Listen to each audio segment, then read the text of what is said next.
Hello, I'm Kyla. Welcome to the live stream today. Today is the first of my new Service Workers series. So we're going to be going through some exercises and stretches that will help with a variety of complaints that are common for service workers. I myself have been a bartender for about 18 years. So that's kind of where my perspective is mostly coming from. But this is going to be helpful for anybody who spends a lot of time on their feet, anybody who has a lot of repetitive lifting sort of motions. That includes people who spend a lot of time typing for the upper body stuff. So this is stuff that's going to be beneficial for pretty much everybody, but I'm really focusing on what are the specific physical challenges that we as service workers tend to experience, and what can we do about those. So today I'm going to start with the shoulders and the neck and the chest, because one of the really common complaints as a bartender and as a service worker is tight neck and upper shoulders. And the big reason behind this is because when we're lifting things, we may not have the strength in our shoulders and our upper body to stabilize that correctly. So then we're putting our bodies in less than ideal positions and ranges of motion, and over time that causes tension and pain. I failed to bring in a bottle to demonstrate, but say for us bartenders, for example, if you're picking up a bottle and you're gonna pour it, what happens with your body?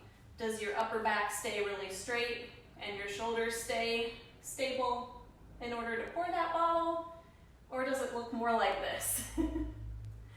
Especially when we're busy and we're just trying to get through stuff, we're probably not really thinking hard about how we're moving our bodies and good body mechanics. And so it's really common to just kind of do this thing, and you can see how this kind of shrugs my shoulder up. It's going to create a lot of tension through here. Plus it's not using the muscles that are meant to do that movement, so that's harder on our body. So I'm going to take us through a few exercises that help strengthen this whole area, as well as a couple stretches to help it feel better at the end. So we not only tend to get some tightness through our trapezius muscle here, it's pretty common to get some tightness through the chest as well. And that makes it even harder to keep our shoulder open. And what we really want is the back side of our shoulder and our upper back to be engaging to support lifting motions, whether that's pouring, whether that's carrying a tray. Our posterior side really has to be active to engage that. One of the big muscles involved in, say, lifting a bottle. It's also true for people who play piano, which I have also for many, many years. I imagine it's the same for people who do typing, but probably on a lesser scale because you're not lifting your elbow so much. But anything that involves lifting the arm up in this direction is going to use a lot of the rear delt. So that's a really, really important one for us to strengthen if we want to do a lot of lifting safely and without too much tension and pain. We're going to hit the whole shoulder because it's good for it to be balanced. And we're also going to do some stuff for the serratus. So that's the big one that we really want to be helping with our lats and our core and our upper back for carrying trays, for filling pitchers, stuff like that. So to start, we're going to start with just a straight upward shoulder press. So this kind of hits the whole shoulder, and then we'll break down the shoulder into some kind of smaller individual pieces. There's a couple ways that you can do the overhead press. You can use some dumbbells, you can use resistance bands, and then these sorts of moves are really easy to do with household items. So that might be a can of soup.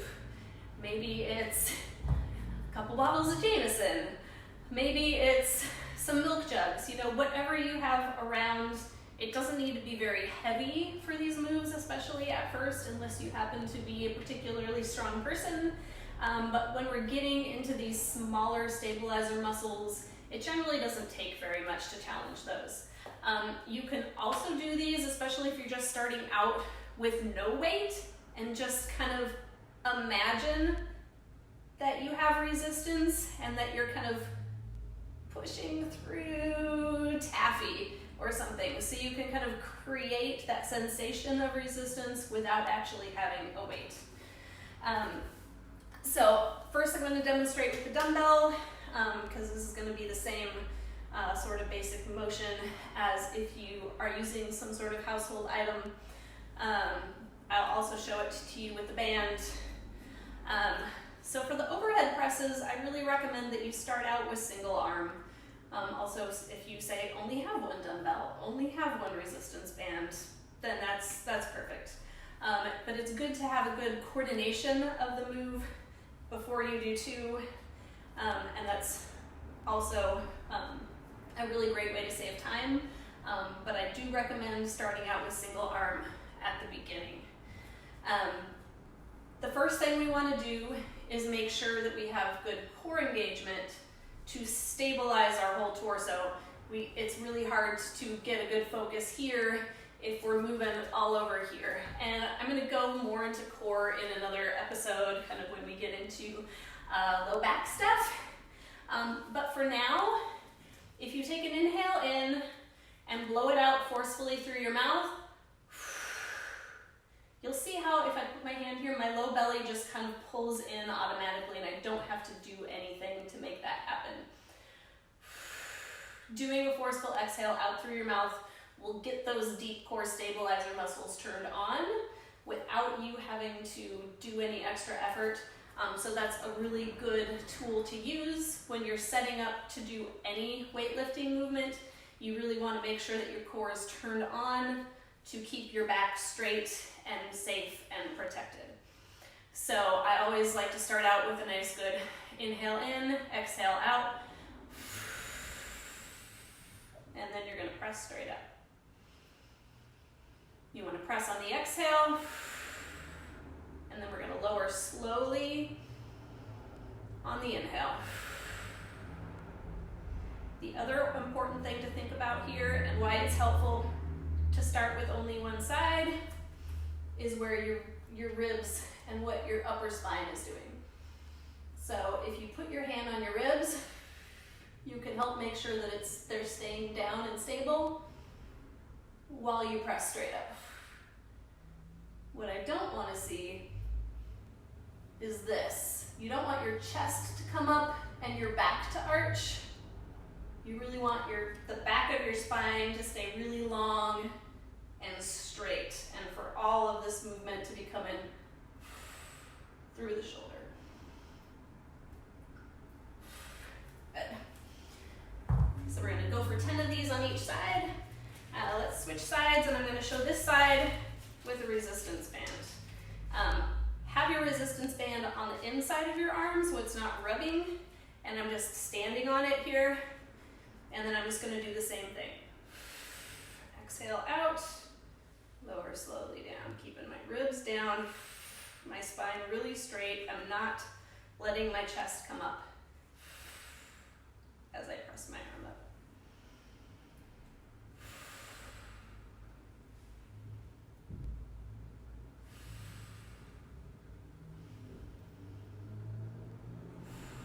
Four more.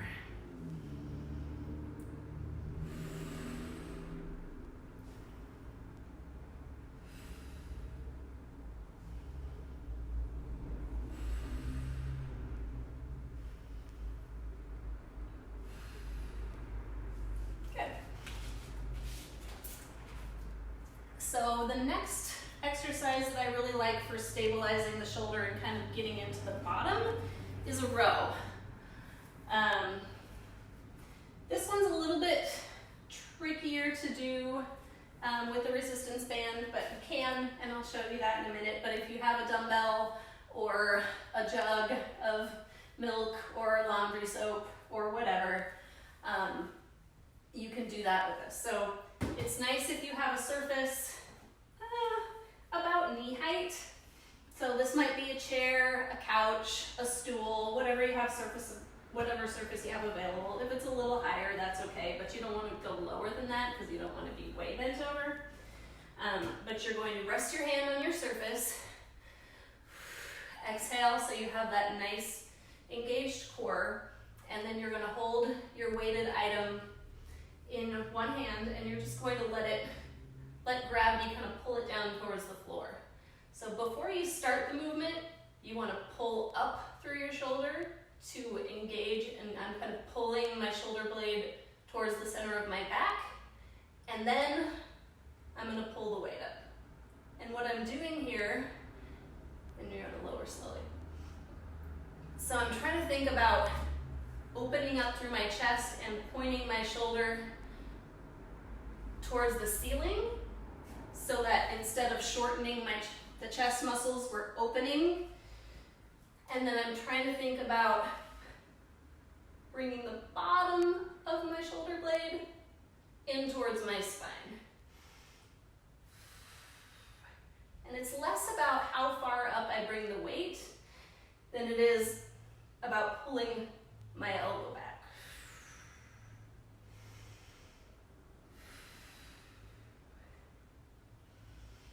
Do keep breathing, engage shoulder blade, pull up, lift your shoulder up toward the ceiling.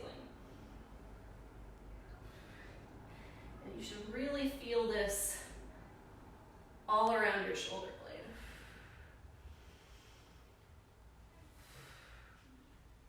Good. Let's do the other side, hopefully. Think you can still see me over here, kind of. So core engaged, spine really straight. Pull up through the shoulder, so I'm bringing my shoulder up towards the ceiling to bring my shoulder blade across my back. And then I'm pulling, opening my chest, pointing my shoulder toward the ceiling.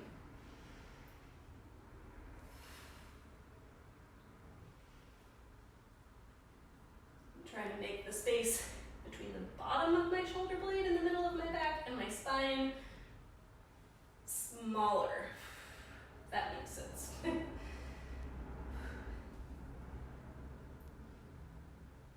These things are always a little bit easier to translate if I can actually put my hand on your shoulder blade in your back and say, contract here, open here.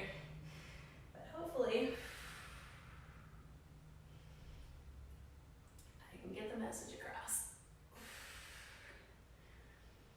So again, it's not about how far you bring up the weight, it's about how much you can open that shoulder toward the ceiling.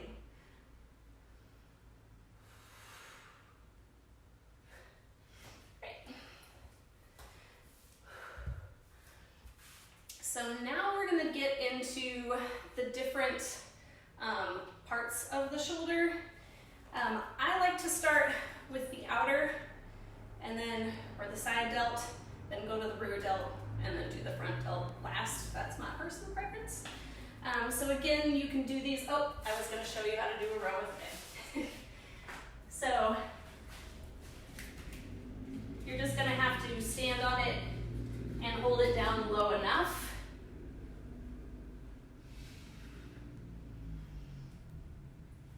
That you get enough tension at the top. But it's otherwise the same.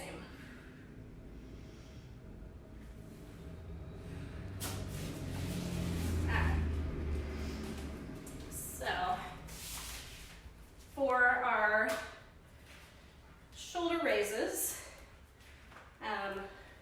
we can do this with a single band, we can do this with 2 bands, and we can do this with dumbbells or weighted household objects. So to do the side raise, I just want to have, if I'm using a band, have a little bit of tension on it here at the bottom, and then I'm just going to lift it straight out. Now the important thing here, I'm keeping my core engaged to stabilize. I'm not letting my shoulder come up. And I'm keeping my arm position the same the whole way. So my elbow shouldn't be bending or changing. I have just, like, I don't have my elbow locked. I have just a very, very slight bend in my elbow, and I'm keeping that as I lift it out, focusing on this muscle out here on the side of the shoulder. So everything else should be really stable and not moving. So we go from the side. I'm just coming straight out, and you'll see my elbows kind of behind and my hands a little bit up in front because I'm trying to not change my arm shape at all. I'm just lifting straight up to the side. And I'm keeping my back flat, my chest neutral. Don't want to have the chest coming up like this. No arching in the back. Nothing should move except for the arm coming up. Good. Let's switch to the other side, and I will demo with a dumbbell for this side. So just gonna, again, kind of keep that slight curve in the arm. Don't change your arm shape. And really think about using this muscle on the outside of your shoulder. Don't let your shoulder come up. Don't let your chest come up. You kind of think about almost leading with the elbow.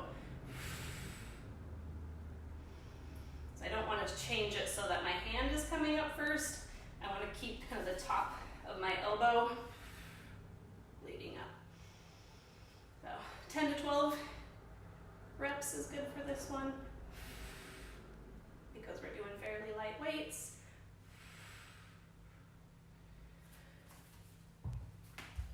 And then if you want to do 2 at a time, you can do that with the dumbbells, or if you have 2 bands, you can just come out to the side like that. Tricky part with the band is always getting it at the right length for you so you have the right amount of tension and you're not going up too high. So we want to go up to about parallel. So you might have to get the band a little further under your foot in order to get the right length. Okay. So now we're going to go to the rear delts. Personally, I find these easier to do together because you have to kind of bend over and then you kind of have equal weight on either side. So we'll start this from the side. So again, I need a really flat back with a nice engaged core to protect my low back because I'm gonna kind of be hinged over here, and I really don't want to have a big arch in my back, and I don't want a lot of arching happening here. I want it really flat. So getting a good exhale, get that core engaged. I'm gonna have my arms just straight down holding my dumbbells, and then I'm just gonna lift them straight up to the side. And it's the same idea as with the other one where I just have this very slight bend in my elbow. And I'm really trying not to change the shape of my arm and keeping my elbow leading on its way up toward the ceiling. And I really want to focus on the muscles in the back of my shoulder. You should feel your shoulder blades sliding together in the middle of your back a bit. But you'll notice that my shoulders aren't coming up here by my ears. That's really not going to feel good. I really want to keep them down in their neutral position. And exhale as you come up. Inhale as you come down. So I'll show you this from the front. And I keep looking at the camera, but ideally you're keeping your neck really a nice long extension. of your spine. So feet hip width apart, knees slightly bent, back really flat. Exhale as you come up and down. You can kind of think about squeezing your shoulder blades together at the top.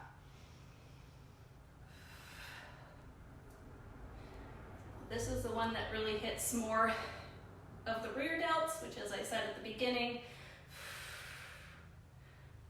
are those really important lifting muscles, so definitely don't leave that one out.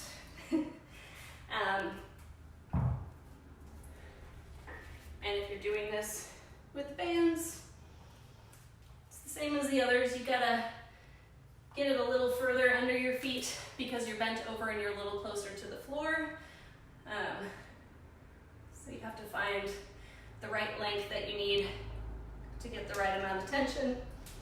But I just like to kind of put them over my hands and have my thumb there. If you have a circular band, otherwise you can just kind of wrap it around your hand and hold it like that. So finally we're going to do the front raises. Since I have my bands in my hand here, we'll start with those. So for these, you're going to come straight out in front of you and just lift and down. Probably I would have ideally a little more tension in those bands, so I'm just going to wrap them around my hand a little more, make them a little shorter. Exhale as you lift, inhale down. Don't hold your breath. Oxygen is important. So same as the others, I'm keeping a really straight, flat back, not letting my chest come up, not letting my shoulders come up. This is not a front raise. We really want that to come from the muscles in the front of the shoulder and not from shrugging. And the way this would look with dumbbells is just lift, down.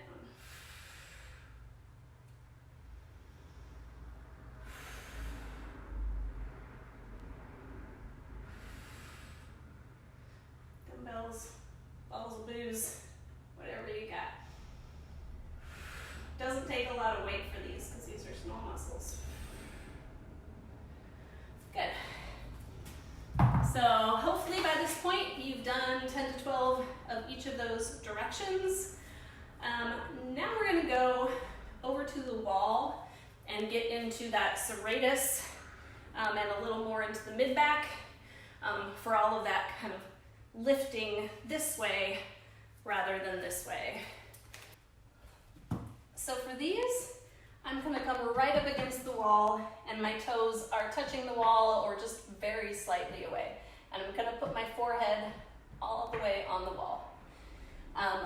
Before I start these, I want to get that good exhale, get my low core engaged, my spine really straight, because it's really, really important that my ribs stay down while I slide my arms up. I really don't want to do this because that is not going to get the muscles that I'm trying to target. So I'm going to come here, put my forearms on the wall, and I'm just going to slide them up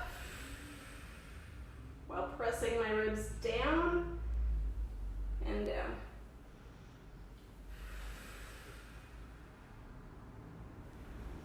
Only go up as far as you can without your ribs coming forward. So if you get to here and you can't go any further without your chest coming closer to the wall, that's fine. Stop there. The more you do these, the more range you'll get. And I think about actively pressing my ribs down as I come up to make sure that I'm keeping that good form. Also want to make sure the pinky side of my hand is on the wall and I'm reaching through my pinky. So you should feel that through this part of your arm. So we want to do 12 to 15 of those is a good range for these. And just see, can you get your arms all the way straight without your chest having to lift in order to complete that motion?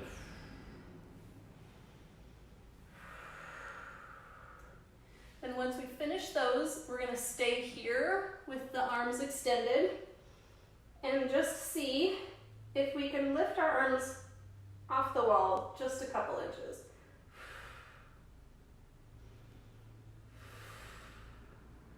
Just going to lift and lower. You want to make sure that you're keeping your shoulders down, that they're not creeping up by your ears. You should feel this kind of in the middle of your back here.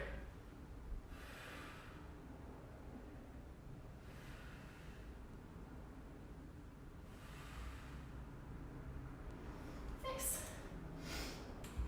First, just a nice neck stretch, which I probably should have done while I was still standing, but that's okay. So I'll demo in kneeling, but I would recommend doing this standing. So first we're just going to do a stretch for the trapezius, which is a muscle that tends to get really tight and knotted up. So we want really long, straight spine, long back of the neck, and you're going to take one arm, bring it a few inches out from your side, and with your fingers straight, pull your fingers back so that your palm of your hand is facing towards the floor. So now you're going to turn your chin towards that side, just a little bit, about 30 degrees, and then you're going to rotate it away. And then once you're here, you're going to think about reaching long through the top of your head and reaching long through your palm. If you have a lot of tightness through here, you might feel this all the way down in your hand, but you should also feel it kind of between your neck and your shoulder. If you don't feel that, you might need to either rotate a little further or just press into the stretch a little bit harder. This is a fascial stretch. The fascia is kind of this connective tissue layer that goes over and attaches to our muscles, and if it gets stuck, bound up, and doesn't move very well, then that's part of what causes tightness and pain. So fascial stretches are designed to stretch that fascia and help it to loosen up and release. Good. Now we're going to do the other side. So same thing, bring that hand out just a couple inches to the side, pull back with straight fingers, and then you're going to rotate your chin towards that arm just a little bit, and then keep that position while you rotate it away. This is my tight side, so I definitely feel this a lot more here. And again, make sure that you're keeping your spine really straight, you're not arching through your mid-back. And think about really reaching the palm of your hand towards the floor while you're reaching your top of your head kind of that direction. And do keep a little bit of a chin tuck there, because that's what's going to really get it down the back side of your neck.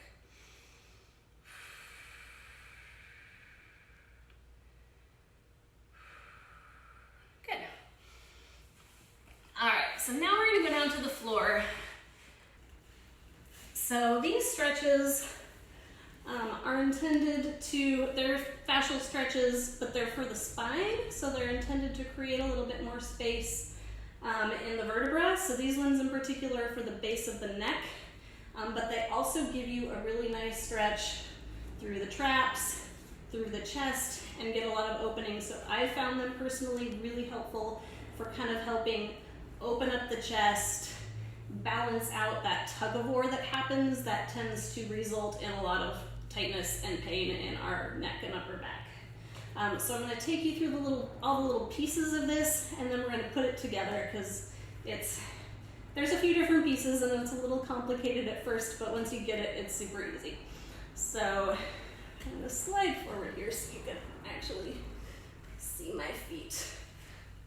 So to start with, your legs are going to come up at a 90 degrees. I'm going to flex my feet, and I'm going to try to pull the outside of my foot towards me while I press the inside of my foot away. So it's like I'm trying to point the bottoms of my feet out to the sides. Once you get there, I always find that that brings my knees together, so I have to bring my knees back out parallel because you want your knees to be hip width apart.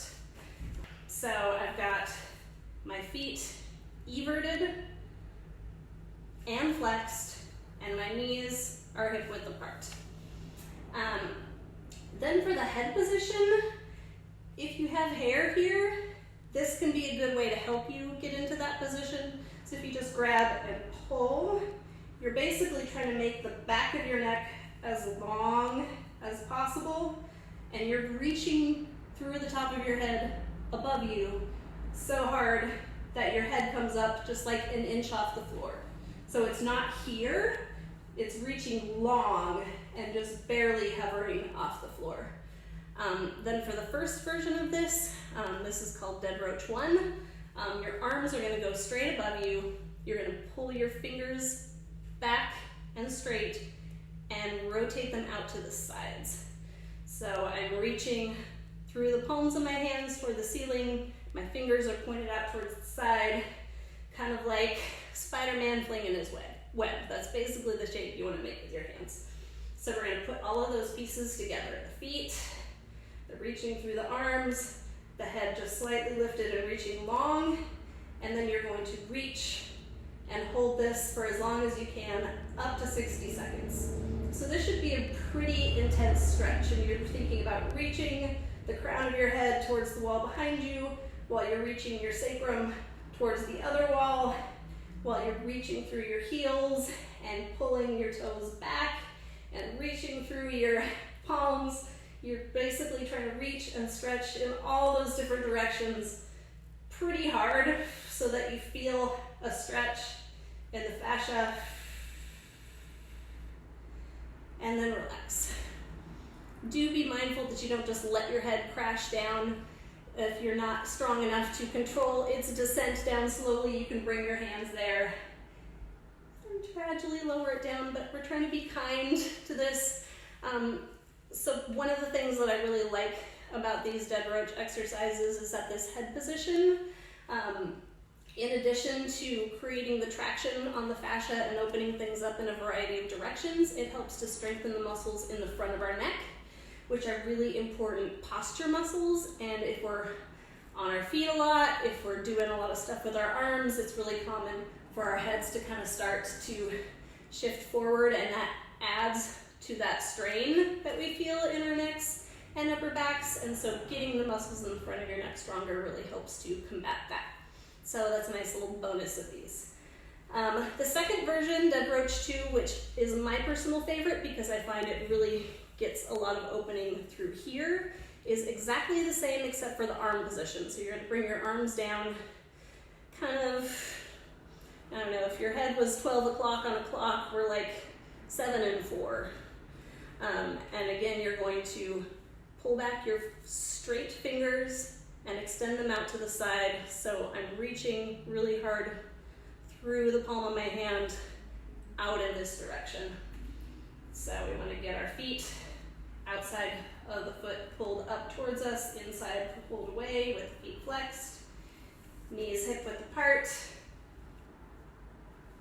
You can pull your ponytail to find your nice elongated neck position, and then you're going to bring your arms out to the side and then reach in all directions.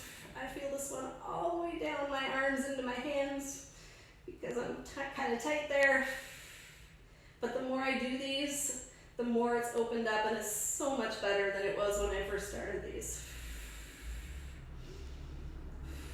Good. Keep that active reach, stretch.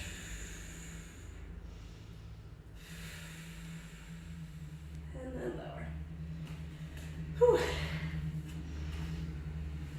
Those stretches can be pretty intense, so feel free to take a minute lying down before you get up and come back out of that.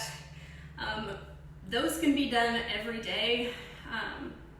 Super, super beneficial. Give all of that a try. I hope it helps.